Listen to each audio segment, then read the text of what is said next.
नमस्कार मु गायत्री मो यूट्यूब चैनल को आपण समस्त को स्वागत करुचे।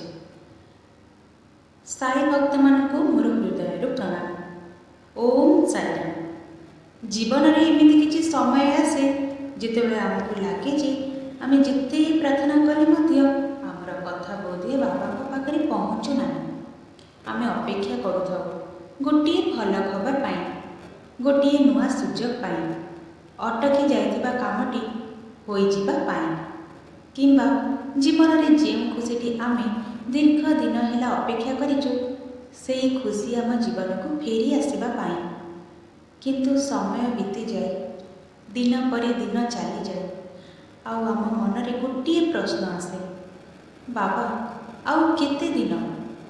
जदि आपण मन में यही प्रश्न आसुची तेबे आजिर यही वार्ताटी आपण पाई।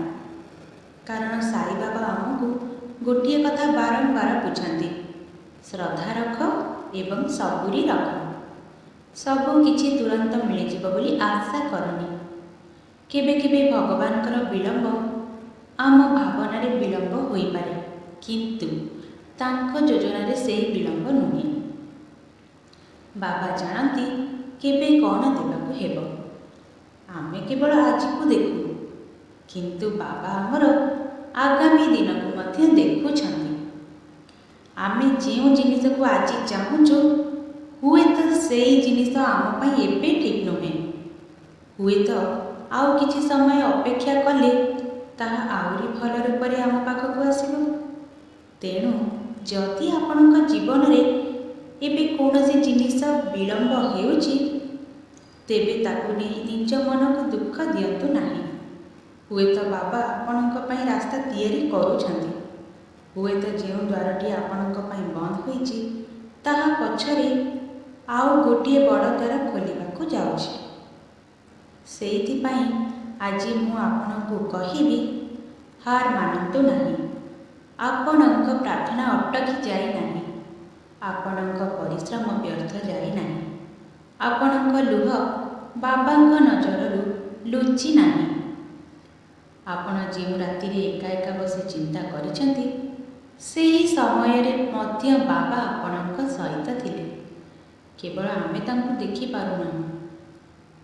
एक छोट उदाहरण नियंतु। गोटे मंजी को माटी भितर पोती देले ता परदिन गछ होई जाए ना?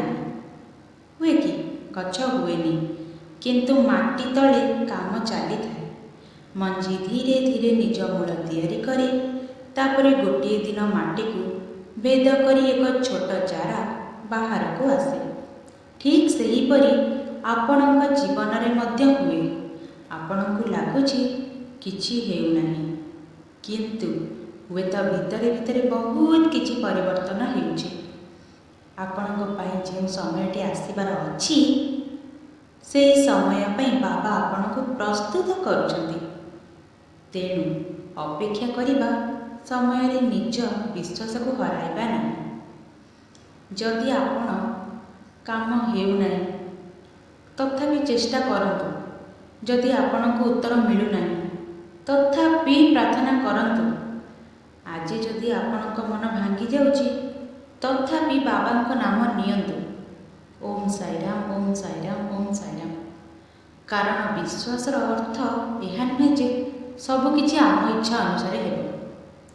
विश्वासर अर्थ हेउछि जा हेउछि बाबा मो पई भल किछि भाबी ही करूछंती। एही विश्वासटी को जदि आपणक मन रे रही गला तेबे कौनसी असुविधा आपणक भीतर भांगी पारिबो नाही। साई बाबांक पाखरे जेते बेले किछि मागुछंती ता सहित गोटे कथा मध्य कुहंतु, बाबा मोर इच्छा आपण जानती, किंतु मो पाई कौन भल ताहा आपण मो ठारू अधिक जानती। तेणु मते ठीक समय रे ठीक जिनिस दियंतु। एही प्रार्थना रे ही सबूरी अछि। कारण आमे बाबांको ऊपरे निजर भार छाड़ी देइछु। जदि आपणक जीवन रे आज कौनसी समस्या अछि तेबे एही कथाटी मने रखंतु, कौनसी राति सबुदिन पाई रहे नाही। राति परे सकाळ आसे, कष्ट परे शांति आसे, अपेक्षा परे समय आसे, ଆଉ ବିଶ୍ୱାସ ପରେ ଅନୁଭବ ଆସେ। ହୁଏତ ଆଜି ଆପଣ ଯେଉଁ ଜିନିଷ ପାଇଁ କାନ୍ଦୁଛନ୍ତି, କିଛି ଦିନ ପରେ ସେ ଜିନିଷ ଆପଣଙ୍କ ମୁହଁରେ ହସ ଆଣିବ। ହୁଏତ ଆଜି ଯେଉଁ ଦ୍ୱାରଟି ବନ୍ଦ ହେଉଛି, କାଲି ସେହି ବନ୍ଦ ଦ୍ୱାରକୁ ଦେଖି ଆପଣ କହିବେ, ଭଲ ହେଲା ବାବା ସେତେବେଳେ ଏହି ରାସ୍ତାଟି ବନ୍ଦ କରିଦେଇଥିଲେ। କାରଣ ସେତେବେଳେ ଆପଣ ବୁଝିପାରିବେ ଯେ ବାବା ଆପଣଙ୍କୁ କିଛି ଠାରୁ ଦୂରେଇ ନେଇ ଆଉ କିଛି ଭଲ ଜିନିଷ ଆଡ଼କୁ ନେଉଥିଲେ। ତେଣୁ ଆଜି ଯଦି ଆପଣଙ୍କ ମନ ଭାରି ଅଛି, ତେବେ ଆଖି ବନ୍ଦ କରନ୍ତୁ, ସାଇବାବାଙ୍କୁ ମନେ ପକାନ୍ତୁ ଆଉ ଧୀରେ ଧୀରେ କୁହନ୍ତୁ, ବାବା ମୁଁ ଆପଣଙ୍କ ଉପରେ ଭରସା କରୁଛି। ଏହି ଗୋଟିଏ ବାକ୍ୟ ଆପଣଙ୍କ ମନକୁ ବହୁତ ଶାନ୍ତି ଦେଇପାରେ। ମୁଁ ବି ଅଙ୍ଗେ ନିଭେଇଛି, ମୁଁ ବି ବାବାଙ୍କୁ ବହୁତ ଡାକିଛି। ମୁଁ ବି କହୁଛି ସତରେ ସାଇବାବା ସତରେ ଅଛନ୍ତି। ଆପଣଙ୍କୁ ସବୁ ଉତ୍ତର ଆଜି ମିଳିଗଲା ଭଳି ଦରକାର ନାହିଁ। ସବୁ ସମସ୍ୟା ଆଜି ସମାଧାନ ହେବା ମଧ୍ୟ ଦରକାର ନାହିଁ। କେବଳ ଆଜିର ଦିନଟି ବାବାଙ୍କ ନାମରେ କାଟନ୍ତୁ। ଆସନ୍ତା କାଲି ହିଁ ଦେଖିବା। ବାବାଙ୍କ ଉପରେ ଭରସା ରଖି ଆଗକୁ ବଢ଼ନ୍ତୁ। ଆପଣଙ୍କ ଜୀବନରେ ମଧ୍ୟ ଭଲ ସମୟ ଆସିବ। ଆପଣଙ୍କ ଘରେ ମଧ୍ୟ ଖୁସି ଆସିବ। ଆପଣଙ୍କ ପରିଶ୍ରମର ଫଳ ମଧ୍ୟ ମିଳିବ। କେବଳ ନିଜର ଶ୍ରଦ୍ଧାକୁ ଦୁର୍ବଳ ହେବାକୁ ଦିଅନ୍ତୁ ନାହିଁ। ଶ୍ରଦ୍ଧା ରଖନ୍ତୁ, ସବୁରି ରଖନ୍ତୁ, ସାଇଙ୍କ ନାମ ନିଅନ୍ତୁ। ବାକି ସବୁ ବାବାଙ୍କ ଉପରେ ଛାଡ଼ି ଦିଅନ୍ତୁ।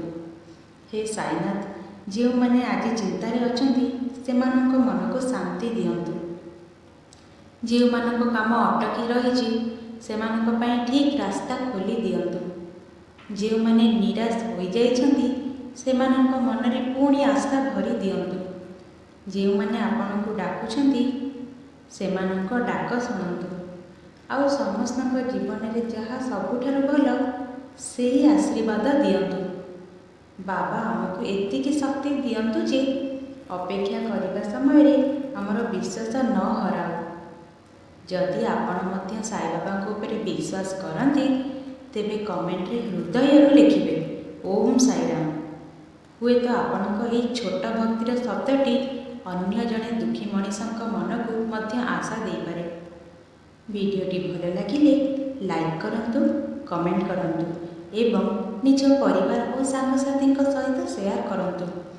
ଆଉ ଯଦି ଆପଣ ସାଇବାବାଙ୍କର ଏମିତି ସୁନ୍ଦର ବାର୍ତ୍ତା ପ୍ରତିଦିନ ଶୁଣିବାକୁ ଚାହୁଁଛନ୍ତି, ତେବେ ମୋ ଚ୍ୟାନେଲକୁ ସବସ୍କ୍ରାଇବ୍ କରିବାକୁ ଭୁଲିବେନି। ବାବାଙ୍କ ଆଶୀର୍ବାଦ ସବୁବେଳେ ଆପଣ ଏବଂ ଆପଣଙ୍କ ପରିବାର ଉପରେ ରହୁ। ଆପଣଙ୍କ ଜୀବନର ସମସ୍ତ ଚିନ୍ତା ଦୂର ହେଉ। ଆପଣଙ୍କ ଘରେ ସୁଖ, ଶାନ୍ତି ଓ ସମୃଦ୍ଧି ରହୁ। ଓମ୍ ସାଇରାମ। ଜୟ ଜୟ ସାଇରାମ। ସବକା ମାଲିକ ଏକ है।